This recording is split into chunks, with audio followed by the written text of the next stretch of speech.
mondo dello spettacolo a volte una storia nasce prima ancora che accada qualcosa di concreto. Basta un nome accostato a un altro, un silenzio prolungato, un'assenza improvvisa, un dettaglio fuori posto e il pubblico quasi senza accorgere costruisce una narrazione. È così che prende forma il titolo che ha fatto discutere Jaya Man contro Sara Bruma. Ciao a tutti, io sono Newspage, il vostro reporter di fiducia e oggi sono qui con un discorso coinvolgente su Jaya Man e su Sara Bruma.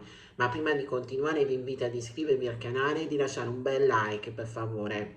E ora iniziamo. Ma siamo davanti a uno scontro reale? Oppure un perfetto esempio di come funziona la macchina del gossip moderno? Jayaman non è più soltanto un attore, è un simbolo, un volto globale, un nome che genera reazioni ovunque, dal successo delle serie turche romantiche fino a progetti internazionali. La sua carriera ha avuto una crescita rapidissima e quando la salita è così veloce, tutto attorno si muove con la stessa intensità. La fama amplifica sempre, un'amicizia diventa una storia, un silenzio diventa una rottura, una scelta professionale diventa una frecciatina.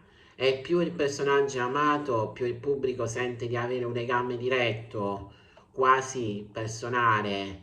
Questo crea una dinamica potente. Le persone non osservano soltanto, interpretano. Spesso non è un evento a generare il gossip, ma una sequenza di piccoli segnali, meno apparizioni insieme, interazioni social ridotte, toni diversi nelle interviste, scelte lavorativi che sembrano cambiare direzione. Nessuno di questi elementi da solo racconta un conflitto, ma messi insieme nella mente del pubblico diventa una trama e la trama ha bisogno di un antagonista. Ecco perché nasce l'idea uno scontro. Non è sempre perché qualcuno abbia litigato, ma perché il cervello umano è programmato per cercare storie con tensioni, contrasti, svolte. Quando due nomi vengono accostati, anche solo per ragioni professionali o sociali, scatta una lente di ingrandimento. Ogni gesto viene letto con sospetto, ogni parola diventa un indizio e questo crea una situazione delicatissima per chi vive quella realtà.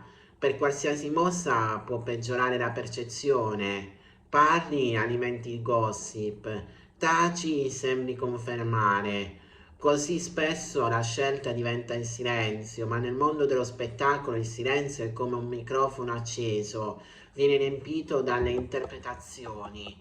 Essere al centro di queste dinamiche non è semplice. La fama porta successo, sì, ma anche difficoltà nel fidarsi, paura di essere fraintesi, pressioni nel dover sempre controllare l'immagine. Quando ogni relazione può diventare un titolo, anche le interazioni più normali perdono spontaneità. Un aspetto affascinante è come la parola del passato vengano dirette nel presente, frasi generiche sulla fiducia, sul lavoro o sulla crescita personale possono essere interpretate come messaggi indiretti. Il contesto cambia e con lui cambia il significato. La verità è che la vita reale è fatta di sfumature. Il gossip invece funziona per estremi, amore o odio, amicizia o scontro, ma le persone non vivono così.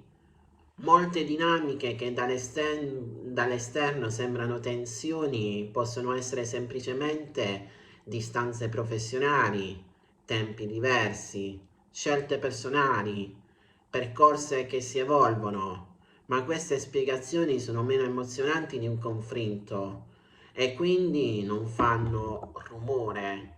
Forse la domanda non è cosa è successo tra Jayaman e Sara Bruma, ma la vera domanda è perché abbiamo bisogno che sia successo qualcosa? Viviamo in un'epoca in cui il pubblico non consuma solo storie, ma le costruisce. E più una figura è famosa, più diventa facile trasformarla in un personaggio di una narrazione collettiva. Il vero lato oscuro non è uno scontro segreto, e la difficoltà di restare persone vere in un mondo che vuole solo personaggi. Enamorare è semplice ma potente. Non tutto ciò che sembra un conflitto lo è davvero. Non tutto il silenzio è una guerra. E dietro ogni titolo shock c'è una realtà molto più complessa di quanto immaginiamo. Il mistero più grande non è cosa succede tra le star, è quando poco vediamo di ciò che vivono davvero. Bene ragazzi, il video di oggi finisce qui, spero che questo video vi sia piaciuto, vi ricordo di iscrivervi al canale, di lasciare un bel like, di condividere il video su tutte le pagine social. Dal vostro reporter di fiducia è tutto, noi ci rivedremo in un prossimo video che non so quando lo farò, ma di sicuro ci sarà. A presto su Newspage.